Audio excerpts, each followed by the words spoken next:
Hey guys, my name is Olisa. Thank you so much for dropping by. Be sure to subscribe for more great content. Today's video is going to be something a little bit different, but I feel like it's very important, especially in this mandatory lockdown period. So if you are lucky enough to be able to work from home, yay. If you do have to leave the house, my heart goes out to you because I understand that not everyone can actually effectively lock down. But if you are able to work from home, you might be feeling a little bit stressed out over the weekends just because it's a bit much being in your house when you're not really used to it and you're not really like 100% comfortable in it. You see, some of us go out of our way to make sure the sun inside the house. So most days I don't even have to open my door. I'm very, very happy not leaving the house. But then not everyone is like as introverted as I am. Even as an introvert, some people still need to leave the house. So I feel your pain. I understand you. So I thought today's video would actually be very, very timely and very, very useful during this period because I want to do a review of the 43-inch UKA television. So I actually have it right behind me. It's my monitor as I'm shooting, which is amazing because it is gigantic. And yeah, I bought this in January. I've had it for a few months and I just wanted to share a couple of thoughts on it. In case you're thinking about shopping for it, I got mine off of Jumia because I like the return policy. I went and I picked it and I knew if I come home and I'm not happy with it within 2 weeks, I can just like take it back to the office and be like, give me back my money, right? So my grandparents actually own the 32-inch UKA TV, and it's because I got to test theirs out that I got a bit more confidence as I was purchasing this one, just because it's 43 inches. Like, I know the quality isn't going to be the same as the Sonys and the Samsungs, but then like, is it still a good TV? And from the experiences, I 100% agree. Yes, it is a very, very good TV. So that's the bottom line of this video. If you are thinking about buying the UKA 43-inch TV from Jumia, I think I got mine for 23.99. So like 24,000 shillings for 43-inch TV is amazing. So 100% recommend it. They do have a 43-inch for 18,000 like 18.99, so like 19,000 shillings. But then that one is a digital TV. So I knew I wanted a smart TV because I could connect it to my Wi-Fi on my phone and like watch YouTube on the TV. So okay, so really quickly, I'm doing this on my phone because I'm literally not in my house. But this is the same TV that I have that I'm just about to talk about in this video. And I wanted to show you something that I discovered that's actually better than buying a smart TV.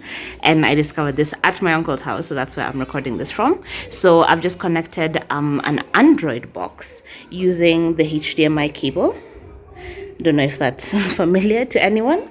Yeah, this is what the Android box looks like. And honestly, if I could go back in time, I would get a digital TV which doesn't have the internet capabilities and then just get an Android box because that directly connects you to the internet. And it's like a million times better in terms of YouTube connectivity. So like for playing YouTube videos, it doesn't glitch. It just goes really fast. It's literally like you're watching YouTube on your phone. So if I could go back in time, I would just get digital TV, then buy the box because it totals up to the same price, because the digital TV was about 18,000, 19,000, and then the box is about 6,000. So either way, you're paying about 24,000, 25,000. So yeah, I just wanted to give you a really quick update on that because this is something I'm realizing a couple of months later that is actually a mistake that I made.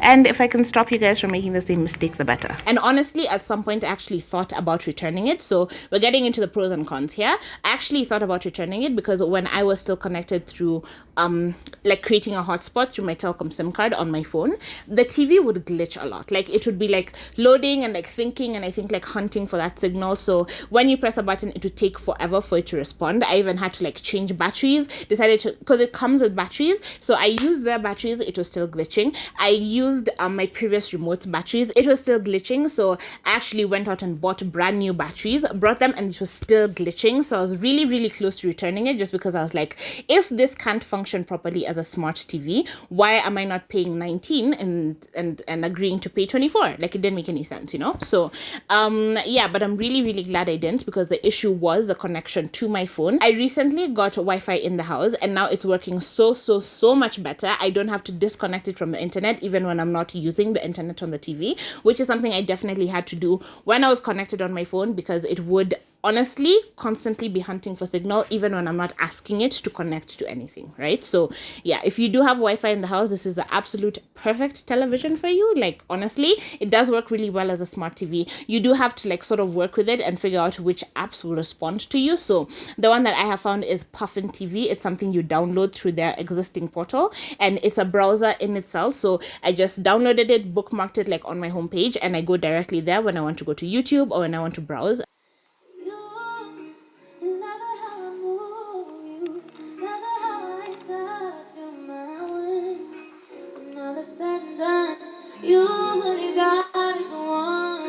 It's so much more work than it's worth browsing, so I only watch YouTube there.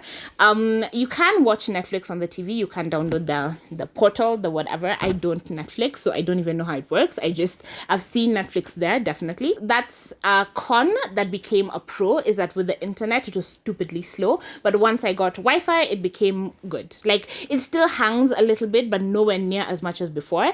And like, it works.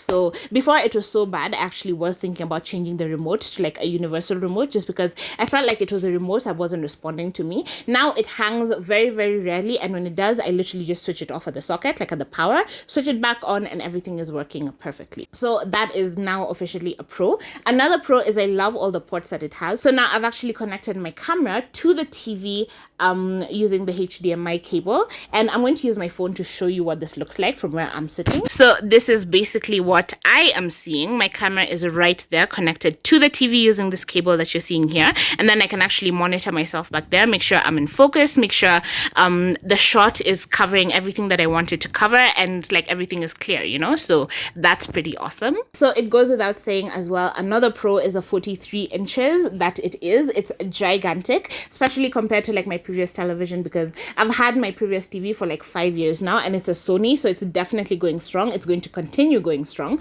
But then I was tired of feeling like I'm squinting when I'm trying to watch it from the kitchen, when I'm like doing dishes or something. So even like watching it from here, it wasn't the most pleasant experience. So I'd find myself turning to my laptop because it's basically the same size of screen. And yes, this is after I mounted my old TV that I got a new one that I can't mount, because one of the cons is that you can't really reach around into the ports when it's up on the wall. Like I have to bend it all the way down for me to like plug in my hard drive, because I watch movies directly from my hard drive on the television. So I have to like, when I remove it to add movies, I have to like bend it over and like plug it in. So yeah, I can't ever mount it, which is really disappointing. So I actually have my little mounted television on the back and then this big one on top.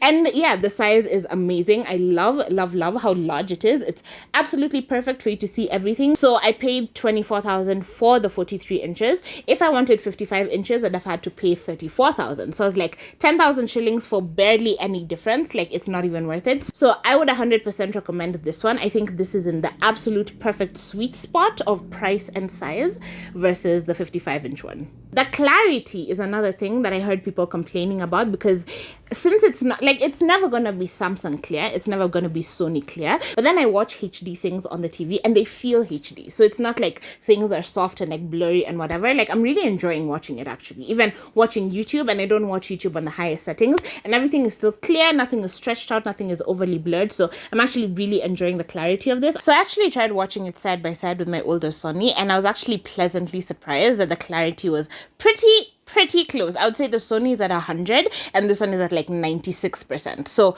pretty damn close. Cannot complain about that. For 24,000 shillings, that's literally the price that I bought my older Sony for, come to think about it. So that was 5 years ago, but still 24 inches versus 43 inches. I'm amazed. I'm very, very happy. The sound is amazing. It actually does get very, very loud, but because I download things off the internet to put on my hard drive to watch on the television, it does sometimes depend on the audio quality of what I've downloaded. So I'll download like a YouTube video with very, very low sound, and then I'll have to go all the way up to 100. But then what I love about this television, because it can be connected to the internet, I actually did download MX Player, which is the best like Android video playing thing that you can find. I actually downloaded that on my television because even with the Sony, I would find sometimes I'll download an episode to watch and the formatting of the audio or the video is incompatible to whatever it can analyze on the television. So sometimes it refuses to play certain things.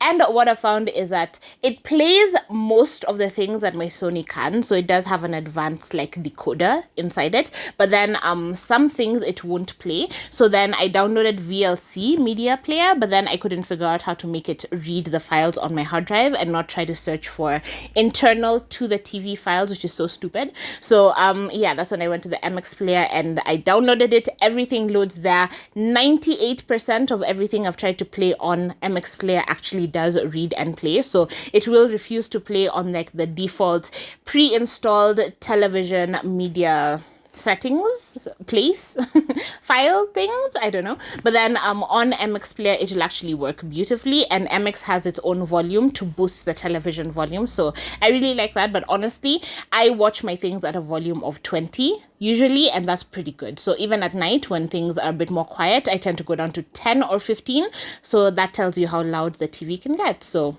pretty impressive. So yeah, actually, since the hanging isn't an issue anymore, I'm trying to like look at my pros and cons list, and I think that was actually the only one. So I really love it. It's not too heavy, so I actually have it on the stands that it came with, just on my dresser, and I'm really happy with that setup. I wish I could mount it, but then I would need an articulating mount, and it's like more expensive, and I don't know if it will actually hold because I like mixed reviews on the ones that I've seen on Jumia, so I'm not taking any chances. But even because it's so big, it being on the dresser thing, it's still big enough to where my eye is being raised upwards, so I don't really need it mounted any higher. So yeah, I feel like there are no cons with this TV. It hangs occasionally, but then that's like 5% out of 100, so that's not really much. And yeah, all my cons have been completely destroyed. I love watching YouTube on this. What I will say though is if you're watching YouTube, you will need to use a Puffin browser, right? Because they have some other smart YouTube whatever things that are supposed to allow you to like cast to your device and whatever.